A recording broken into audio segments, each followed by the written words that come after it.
कुछ important terms जो हमारी इंटरनेट की हैं वो क्या है? वर्ल्ड वाइड वेब, ये आपको पता ही है, www, इसके बिना आपका नेट पे कुछ भी सर्च नहीं हो सकता। पर ये होता क्या है? ये कंसिस्ट करता है मिलियन ऑफ डॉक्यूमेंट्स को, यानी कि इसके अंदर वर्ल्ड वाइड वेब के अंदर बहुत सारे डॉक्यूमेंट्स होते हैं, मिलियंस ऑफ डॉक्यूमेंट्स, जिन्हें आप वेब पेजेस बोलते हो, जो कंटेन करती है बहुत सारी इंफॉर्मेशन, ठीक है, डिफरेंट फॉर्म्स में। जस्ट वो कहाँ पे अवेलेबल होती है? पूरे एंटायर वर्ल्ड में कहीं पर भी अवेलेबल हो सकती है। जैसे आप सर्चिंग करते हो तो वो सबसे पहले किसको पिक करता है? वर्ल्ड वाइड वेब को पिक करता है ना, वहाँ पे सारी इन्फॉर्मेशन होती है। तो इसीलिए वर्ल्ड वाइड वेब क्या है? एक ऐसा डॉक्यूमेंट है जिसमें सारी इन्फॉर्मेशन होती है। ओके, उसके बाद नेक्स्ट टर्म इसकी है वेबसाइट। वेबसाइट तो क्या होता है? Website is a collection of multiple web pages. मैंने आपको लास्ट टाइम इसकी एक्टिविटी भी करवाई थी, जिसमें कार्डबोर्ड पे हमने डिफरेंट वेब पेजेस कट किए थे और एक वेबसाइट कट किया था। और फिर मैंने आपको बताया था कि जब बहुत सारे वेब पेज इकट्ठे होते हैं तो फिर क्या बनती है? एक वेबसाइट बनती है ना। तो आपको ये याद ही होगा।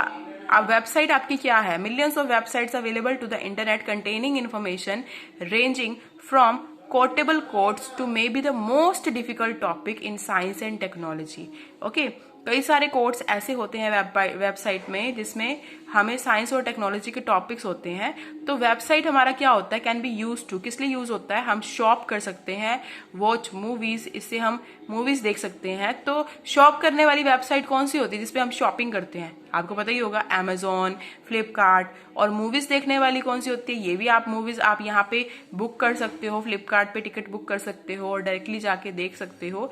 रीड बुक्स, हम इलेक्ट्रॉनिक बुक्स इसमें रीड कर सकते हैं। जैसे किंडल, मैंने एक किंडल होती है वेबसाइट जिससे आप इलेक्ट्रॉनिक बुक्स रीड कर सकते हो electronically. Learn new skills, educate yourself and find the best school और college to study, travel bookings, hotel bookings etcetera. भी आप नई स्किल सीख सकते हो, आप कॉलेज या ट्रैवल की बुकिंग कर सकते हो, आप होटल की बुकिंग कर सकते हो। तो ये सब कुछ आप वेबसाइट के थ्रू कर सकते हो। उसके बाद है आपका इंटरनेट ब्राउजर। इंटरनेट ब्राउजर आपके कौन कौन से होते हैं? गूगल क्रोम, मोजिला फायरफॉक्स, जिसमें आप इंटरनेट चलाते हो। और जैसे आपने अब लास्ट टाइम HTML किया था, तो HTML में आपका जो रन होता था, रन होके वो कहाँ पे शो होता था? ब्राउजर पे, है ना। जो प्रोग्राम की कोडिंग होती थी वो कहाँ शो होती थी? ब्राउजर पे। तो ब्राउजर आपके कौन कौन से थे? Google Chrome, internet explorer, Mozilla Firefox. इनके बिना आप नेट नहीं चला सकते हो, नेट पे, कंप्यूटर पे, ठीक है। उसके बाद है आपका, हाँ, ये सेशन नंबर 9 के स्टार्टिंग पे आ गया है।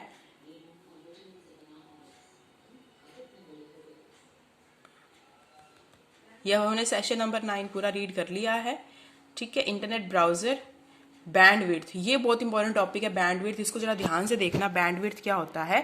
It is the amount of data. ये डाटा का ऐसा अमाउंट है जिसको हम ट्रांसमिट करते हैं ओवर अ नेटवर्क के ऊपर से ट्रांसफर करते हैं, यानी कि नेटवर्क की हेल्प से, in a given amount of time, limited time में, जो हमें टाइम दिया हुआ है उसी के अमाउंट में।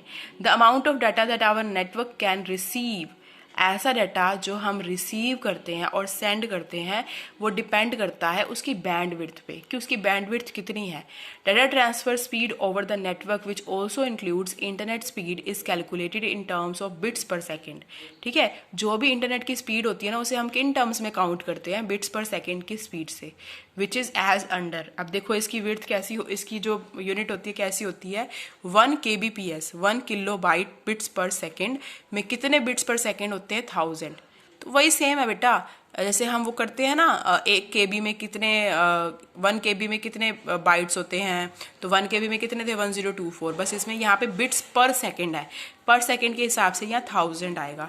तो 1 kbps में कितने होते हैं? 1000 बिट्स पर सेकेंड। 1 Mbps में कितने होते हैं? 1000 किलो बिट्स पर सेकेंड।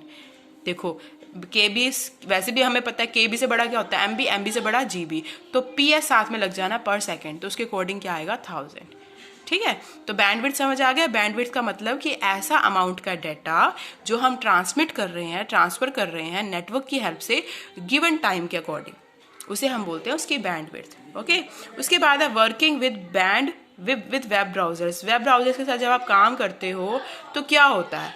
जैसे अब वेरियस वेब ब्राउजर्स आपके कौन कौन से हैं? ये आपके वेब ब्राउजर्स होते हैं, internet explorer, Mozilla Firefox, Google Chrome, opera, है ना। तो अब इसके अंदर कैसे क्या क्या चीज़ें होती है वेब ब्राउजर पे? आपका वेब ब्राउजर पे होता है एड्रेस बार, जहाँ पे आप लिखते हो, जैसे आप कुछ सर्च करते हो तो वहाँ लिखते हो, तो वो कौन सी जगह है? Address bar. दूसरा होता है टैब्स। उस टैब्स में आपको मल्टीपल पेजेस दे रखे होते हैं, जैसे आप दो डिफरेंट वेबसाइट सर्च कर रहे हो तो वो दोनों डिफरेंट वेबसाइट्स आपको ऊपर दिख जाते हैं, तो वो दो टैब बन जाते हैं। Okay, back and forward button की अगर आप कहीं पीछे जाना चाहते हो तो बैक बटन पे क्लिक करोगे और आगे जाओगे तो फॉरवर्ड बटन पे। रिफ्रेश बटन यानी कि स्क्रीन को रिफ्रेश करने के लिए। उसके बाद steps to search for information required. आपको पता है ये सर्चिंग के लिए हम कौन से स्टेप फॉलो करते हैं। सबसे पहले हम कोई ब्राउज़र ओपन करते हैं, फिर हम ब्राउज़र ओपन करने के बाद वहाँ पे जो सर्च करना होता है उसे हम एड्रेस बार पे लिखते हैं और फिर एंटर प्रेस कर देते हैं, वो सर्चिंग हो जाती है। तो वही उसी को ही आपने इसमें स्टेप्स में दिखाया हुआ है। तो आज जो आपने करनी है वो आपकी ये वर्कशीट है, ठीक है, वर्कशीट नंबर 9। ये है आपकी आज की वर्कशीट, ठीक है, इजी है। उसके बाद है, मैंने पीडीएफ आपको भेज ही रखी है ग्रुप में बेटा, वो अपने फ़ोन में सेव कर लेना। कहोगे तो मैं दोबारा भेज दूंगी, मुझे बता देना। आगे हम पढ़ रहे हैं session number 10, email and it's usage. Email आपका बहुत ही इंपॉर्टेंट टॉपिक है कि आप किसी को मेल भेजना कैसे होता है, मेल होता क्या है और उसका यूज़ क्या होता है, ये हम सारा इसमें सीखेंगे। ईमेल का मतलब होता है बेटा, पहले फुल फॉर्म इसकी क्या होती है, इलेक्ट्रॉनिक मेल। ओके, ये एक इम्पॉर्टेंट और वाइडली यूज इंटरनेट सर्विस होती है। ये आपकी प्रोफेशनली यूज़ होती है, मीन्स जैसे आप प्रोफेशनली कुछ मेल करना चाहते हो, कुछ मैसेज करना चाहते हो, तो उसके लिए आपको ईमेल को यूज़ करना चाहिए। ओके, तो विच हम इससे होता क्या है, हम कोई मैसेज सेंड करते हैं या रिसीव करते हैं from person to another using internet along with simple text. We can also send other types of documents like images, spreadsheet files, presentation and videos as an attachment. ठीक है, जब हमें अपने मैसेज के साथ कुछ ऐसी फाइल्स भी भेजनी पड़ती हैं जैसे स्प्रेडशीट हो गई, एक्सेल की फाइल हो गई, वर्ड की फाइल हो गई, प्रेजेंटेशन हो गई या वीडियो हो गई अटैचमेंट के साथ, तो उस टाइम में different websites offer different amount of data. ये क्या होता है कि कई वेबसाइट्स हमें different amount of data provide करता है कि उतना ही आप सेंड कर सकते हो, लेकिन ईमेल में आप 25 MB की फाइल इजीली एक सिंगल मेल में आप ट्रांसफर कर सकते हो। ठीक है, तो इसीलिए हम क्या यूज़ करते हैं, ईमेल यूज़ करते हैं। सबसे पहली ईमेल आपकी कब सेंड हुई थी, 1971 में। ठीक है, और अब अभी तक ये यूज़ हो रही है और बहुत ज़्यादा यूज़ हो रही है। हाउ डज ईमेल वर्क कैसे करती है email? Email is one of the fastest and easiest to use to send और receive information either to a single person or may be multiple person. हम एक बंदे को भी सेंड कर सकते हैं और एक से ज़्यादा पर्सन को भी सेंड कर सकते हैं ईमेल। एक ईमेल एड्रेस 2 पार्ट से बनता है और उस पार्ट्स को डिवाइड कौन करता है, @ का सिंबल। ठीक है, the part before the @ symbol is created by the user. जो @ के पहले वाला पार्ट होता है उसे यूजर क्रिएट करता है और उसमें यूजुअली क्या होता है, पर्सन का नेम होता है, जैसे कॉम्बिनेशन होता है नेम का, उसका याद रखने के लिए। और ईमेल एड्रेस यूनिक होता है, हर एक यूजर का अलग होता है, किसी का सेम नहीं होता। ठीक है, we can not have 2 same email address on the web. हम वेब पे 2 ईमेल एड्रेस सेम तो बना ही नहीं सकते। The part after the @ symbol को हम क्या बोलते हैं, डोमेन नेम। क्या बोलते हैं, डोमेन नेम। और ईमेल सर्विस प्रोवाइडर, ठीक है, that is company. Email service provider क्या होती है, कंपनी है जो आपको ईमेल सर्विसेज प्रोवाइड करती है। जैसे आपको एग्जांपल दे दिया, karan123@gmail.com। ठीक है, तो करण इसमें क्या हो गया, यूजुअली एक नेम हो गया। जो @ के पहले वाला पार्ट होता है उसमें क्या आ रहा है, नेम आ रहा है, और 1 2 3 उसने इसलिए लिख दिया क्योंकि उसको याद रहे। ओके, तो karan123 आपका क्या हुआ, यूजर नेम हो गया, और डोमेन नेम क्या हुआ, gmail.com। ठीक है, तो ये आपका क्या हुआ, डोमेन नेम। समझ आ गया बेटा? तो इसको आप ईमेल कहाँ कहाँ बना सकते हो, याहू पे, जीमेल पे, आउटलुक पे, माइक्रोसॉफ्ट पे। अब इसके फायदे क्या क्या हैं, ईमेल के फायदे भी हैं और इसके क्रिएशन यानी ईमेल की क्रिएशन, अकाउंट आईडी कैसे बनती है वो भी आपको बताऊंगी मैं। ठीक है, तो इसके एडवांटेजेस क्या है, पहले तो ये देखो इसके फायदे क्या हैं। 1 email can be sent to multiple persons along with the attachment. Okay, it is the one of the fastest service available as email can reach anyone in the world within seconds. This service is free as most of service provider do not charge any money for emails. This service is environment friendly, also has no paper is used in email. है ना, एक तो paper की wastage कम हो रही है इससे, दूसरा क्या आप मल्टीपल पर्सन्स को भेज रहे हो, तीसरा क्या है कि आप ये फास्टेस्ट सर्विस है, और चौथा क्या है कि फ्री है। ओके, उसके बाद creation of an email account ID. Email account ID की क्रिएशन कैसे होती है, इसकी प्रोसेस आपकी क्या है। सबसे पहले आप gmail.com पे जाते हो, वेब ब्राउज़र पे आप gmail.com खोलते हो, उसके बाद आप साइन अप करते हो। साइन अप करने के बाद उसमें अपनी इन्फॉर्मेशन पूरी फिल करते हो, अपना नेम, अपनी एज, सब कुछ, ठीक है। उसके बाद आप उसको एक यूज़र नेम प्रोवाइड करते हो, ठीक है। आप उसको फ़ोन नंबर, कंट्री, एड्रेस, सारी डिटेल देते हो।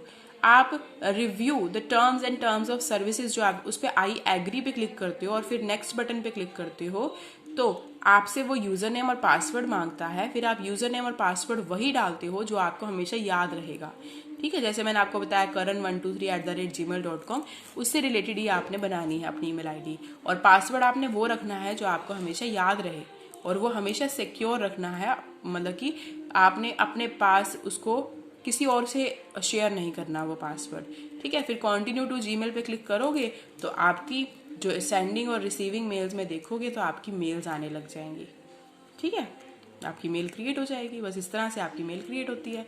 ये अब आप इसकी वर्कशीट है जो आपने आज करनी है।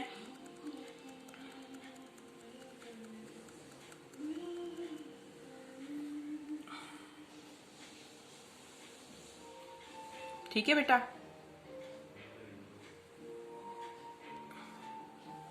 आगे आपका सेशन नंबर 11 है, जिसमें आप ईमेल का रिप्लाई कैसे देते हो, राइट कैसे करते हो, वही सब कुछ है।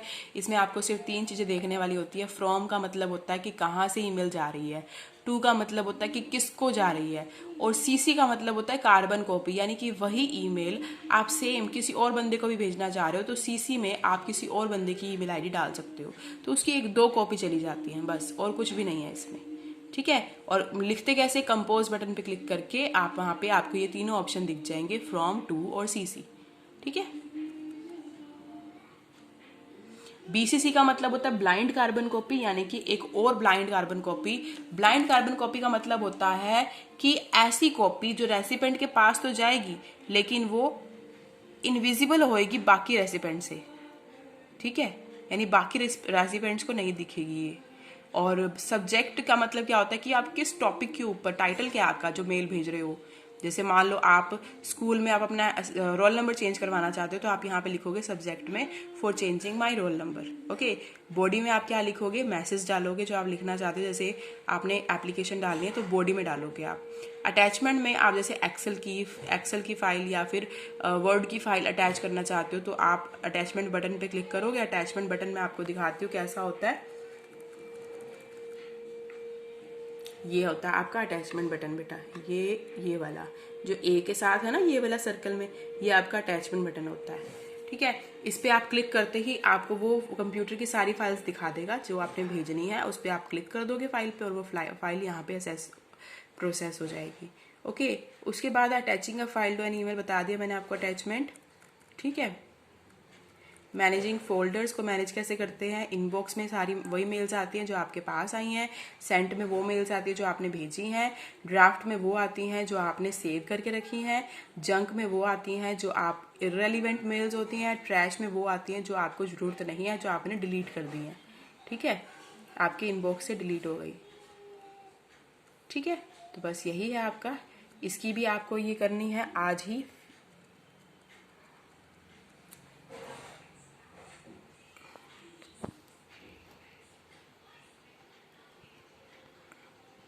उसके बाद अब आपका है सोशल मीडिया, ये वाली तो आप कर सकते हो शायद। सेक्शन नंबर 12 आप खुद ही पढ़ सकते हो। ये ब्लॉग क्या होता है, ट्विटर क्या होता है, फेसबुक क्या होता है, यूट्यूब क्या होता है, ये सब आपको पता ही है, ठीक है। इसके ऊपर आपकी ये वर्कशीट है।